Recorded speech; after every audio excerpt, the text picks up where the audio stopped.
Ya, Hui, apa you tengah buat sini? Okay, so hari ni I recommend yang dalam market pasang biar normally kita tengok biar Android player. Okay, so yang ini, jom kita tengok. Okay, yang ini player, dia dalam market. Yang biasa kita tengok lah, 2GB RAM, 32 storage dalam, Android version yang paling latest, 13. Okay, so dalam punya function, dia still sama dengan yang biasa punya. Wi-Fi boleh connect, Bluetooth boleh pakai. Okay, dalam kita boleh main YouTube sama Waze lah. Okay, kalau bagi Apple user, kita boleh main Apple CarPlay dengan Android Auto sekali lah. Okay, lagi satu extra function bagi ini player, DSP. Sudah dalam ada built-in DSP, kita boleh adjust dekat sini. Okay, kalau kita tak tahu adjust, player ini ada preset, kita boleh just pilih saja. Okay, so lagi ini recommend yang kedua punya jenis 2K screen. Baik, kita boleh tengok. Okay, so yang ini dia tak macam yang tadi I recommend ya. Okay, tadi I recommend tapi ada button. So sini dia fully sikit lah, macam nampak macam besar sikit. Okay, yang ini player yang 6GB RAM.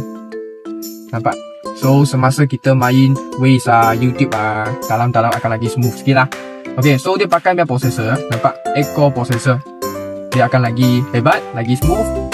Okay, so function dalam macam standard punya, cuma dia punya processor akan lagi hebat lah. Okay, so lagi satu, kalau A6 series semacam ni, kita boleh add on 360 punya kamera.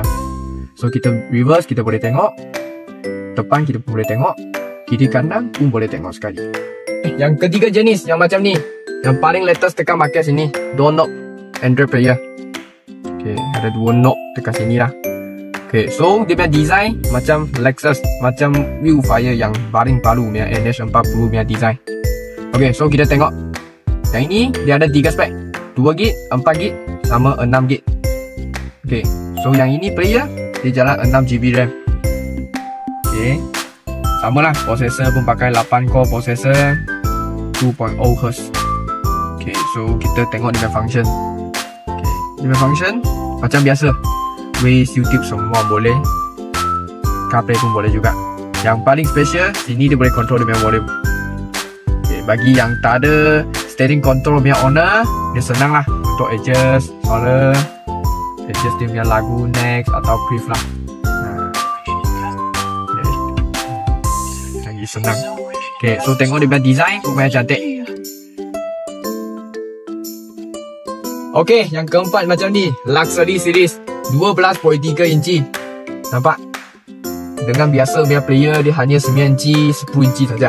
Nampak kita punya size 12.3 inci. Ini show, tengok video. Okay, nampak 12.3 inci. Nampak video memang show lah. Okay, lagi dia boleh split screen. Semasa kita ada kanak-kanak, ada curve lane tekan sebelah kita boleh split lah. Nampak? Kita boleh split. Dengan kita pun boleh adjust dia punya split screen. Ini yang dia punya kebaikan lah. Okay. So sama jugalah 12.3 inci. Dia pun function pun sama lah. Ada Android, ada CarPlay, semua ada. Cuma dia punya special sikit 12.3 inci. Okay, so kalau ini 12.3 inci pasang dekat kita punya kereta, akan nampak lagi luxury sikit lah sebab dia panjang. Tak macam yang biasa 9 inci ke 10 inci. Okey, kalau kawan-kawan ada minat, boleh cari kita Dread X Puchong ataupun kontak nombor bawah.